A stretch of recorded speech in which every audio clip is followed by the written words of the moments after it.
holidays. What are the chances of that? So, now, let's talk a little bit about economy. All you need to know about economy is the law of supply and demand. If there's a lot of it, the price is going to be really cheap. How much are you going to spend for cow patties? Probably not a whole lot. If I want some, I'll just go out back to the back 40 and pick some up. Gold, how much is that worth? Well, a lot, because there isn't very much around. Now, the same thing is true about peaches.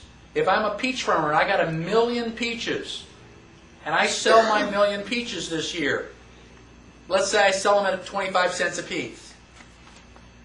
Next year, I try to grow peaches, and I've got rain and frost and all sorts of weather problems, and I only have 500,000 peaches. How much are peaches going to be at the market?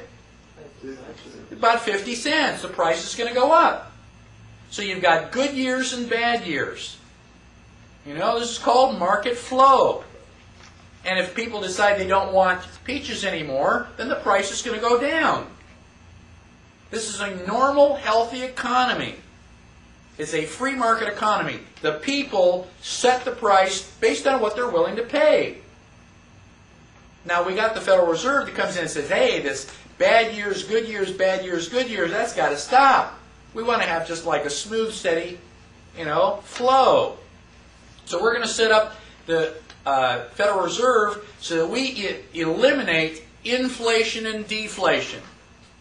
Oh, really? Okay. So what happened in 1929? The stock market crash. I thought the Federal Reserve was supposed to fix that. I thought it was supposed to prevent that. Ugh. Okay? So let's talk about money. When we talk about money, frequently we refer to it as the blood of the economy.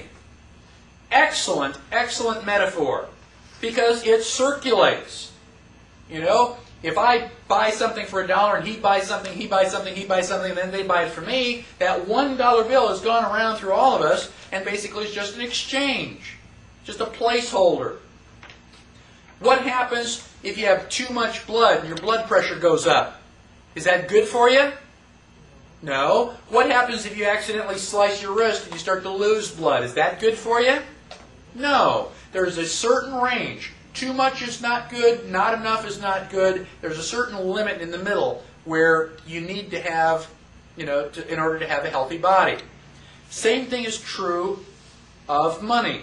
Too much or too little, and your economy is going to be in trouble.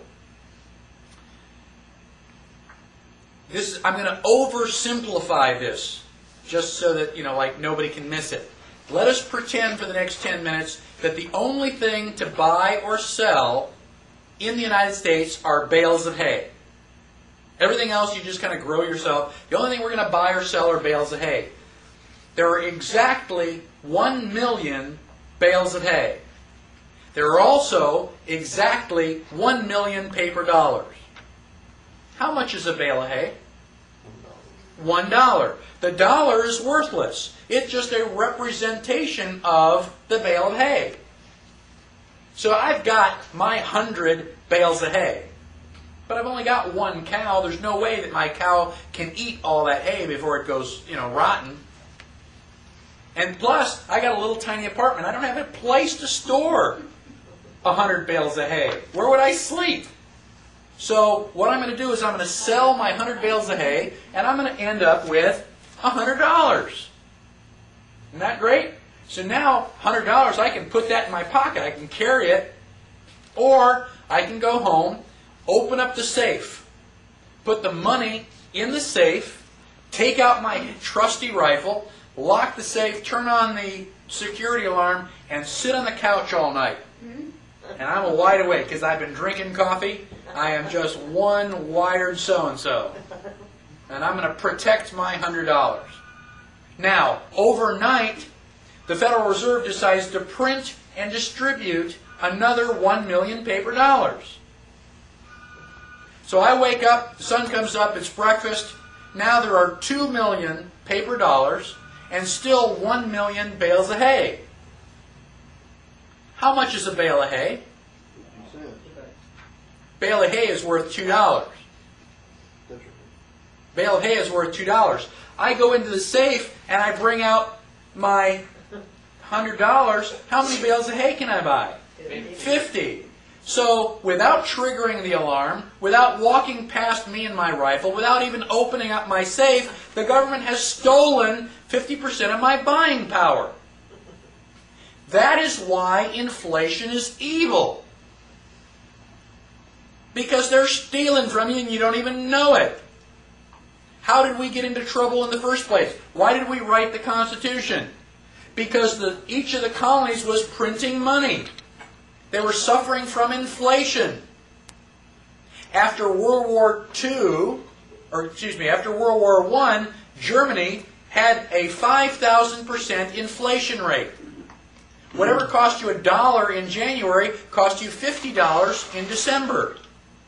When I was a boy, my mother told me that you would walk around with a shopping bag full of money. Why? Because you're rich? No, because the money is worthless. It cost you $1 million to go and buy the groceries. And you say, oh yeah, but that was back, World War I. That's before my time. Ever go to Mexico? You go down and buy a hamburger and fries in Mexico, it's going to cost you 77,000 pesos. Oh my gosh, and you get your calculator out and you go, oh, that's $8. Why are pesos worthless? Because Mexico has been inflating their money. If you walk around, you see a peso on the ground, you don't even pick it up. It's not worth the time to bend over. Oh, but wait a minute, there's a washer on the ground. I'll pick that up because I may be able to use that. So it can't happen here. Ever since 1913, the Federal Reserve has been printing money, printing money, printing money. Where did it go? How come we're not knee-deep in dollar bills? Federal Reserve, the IRS has been stealing Because it they're out. putting it in on one end and taking it out every April 15th. What does it cost them to put it in? Nothing. They print the money out of thin air. And they put it into circulation. How do you get it? You work your butt off. You work hard. You go, okay, I've got it. And the IRS comes along and say, okay, we're going to take 40%. Thank you very much. The IRS does not pay for roads, hospitals, and national defense. It's a lie. They're just a vacuum cleaner to suck out all the paper so you don't realize that your money isn't any more worthwhile than Mexico's. And they've been doing it since 1913. If I have a bucket and I pick a hose and I start pouring water into the bucket, what's going to happen about 1 or 2 minutes from now? Overflow. It's going to overflow. Well, if I punch a hole in the side of the bucket and I'm standing here pumping water in and talking and just holding the hose and filling up the bucket, how long is it going to be before you go, wait a minute, how much are you going to fill up that bucket? How are you doing that? Doesn't it occur to anybody that that bucket should overflow sooner or later? How much money does the Federal Reserve have to pump in? How much money does the IRS have to take out before you go, wait a minute, something's wrong? We have to regain control of our economy. If we don't regain control of our economy, we are sunk. End of story. I'm going to take a 10-minute break, and then we'll come back and talk about deflation.